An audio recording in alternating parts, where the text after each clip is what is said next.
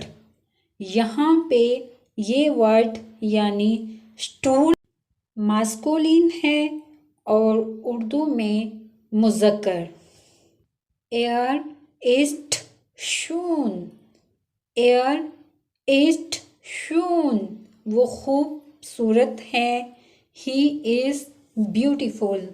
یعنی وہ مذکر خوبصورت ہے. اسٹول مذکر خوبصورت ہے. Die Tür ist schwarz. Die Tür ist schwarz. دروازہ کالا ہے. The door is black. یہاں پہ ٹوا فیمنی ہے یعنی مؤنث ہے. Sie ist schön. Sie ist schön. یہ خوبصورت ہے. She is beautiful. جرمن زبان میں یہ سیکھنا کہ یہ چیز مذکر ہے یا مؤنث ہے تھوڑا مشکل کام ہے کیونکہ اس کا کوئی قاعدہ بھی نہیں. اس لیے ہماری کوشش ہوگی ویڈیوز میں جو ووکیبلری دکھائی جائے ان کے ساتھ یہ بریف کر دیا جائے کون سی چیز مذکر ہے یا مؤنث یا کون سی چیز غیر جنس ہے. Haben wir genug Essen?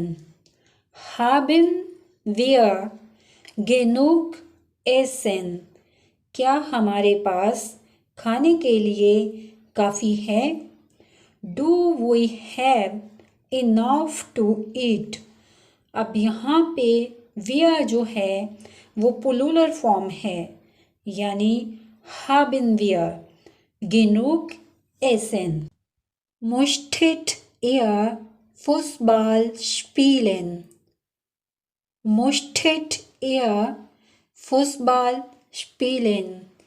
کیا تم فٹ بال کھیلنا چاہتے ہو.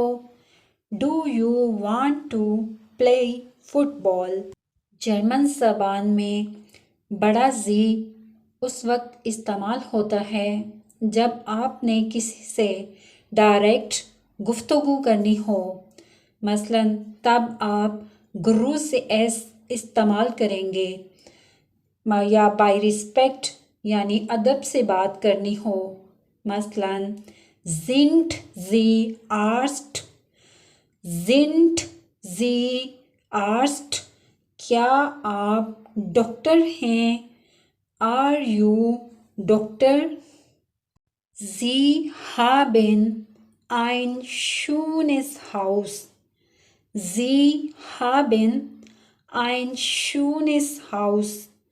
آپ کا ایک خوبصورت گھر ہے. You have a beautiful house. اب یہاں پہ پرسنلز پروناؤنس ان پیپلس کے لیے جو یہ تھنکنگ کرتے ہوں کہ وہ انگلش میں بیٹر طریقے سے انڈرسٹینڈ کر سکتے ہیں. ich, I, du, you, er, sie, es, he, she, it, er, he, sie, she, es, it, ihr, your, wir, we, sie, she. Personal pronouns. In the first person we have ich, which is equivalent to I. And the second person we have the word do, which means you. If you want to address someone in a formal way, in German, we also have the word Sie, which means you. Once again, ich, I, du, you. Sie, she. Now we have a look at the third person. In the third person, we have the word er, which means he. Sie, which is equivalent to she, and s, which means it. Once again, er, he, sie, she, s, it. Now let's continue the plural form. The first person, we have the word wir, which is equivalent to we. In the second person, we have the word ihr, which means you. In the second person plural, we have the formal form of you, which is sie, as well in the third person. Now our lesson complete here. Bye bye. جی اب ہمارا آج کا lesson یہاں پہ complete ہوتا ہے. آپ کو ویڈیوز پسند آ رہی ہیں اور آپ اس سے کافی نالج لے رہے ہیں، اس لیے مزید نالج اور جرمن زبان کی اویئرنیس کے لیے آپ چینل کو سبسکرائب کر لیں، بیل کے بٹن کو پریس کر لیں تاکہ ہر نیا لیسن آپ تک ڈائریکٹ پہنچ سکے. اللہ حافظ.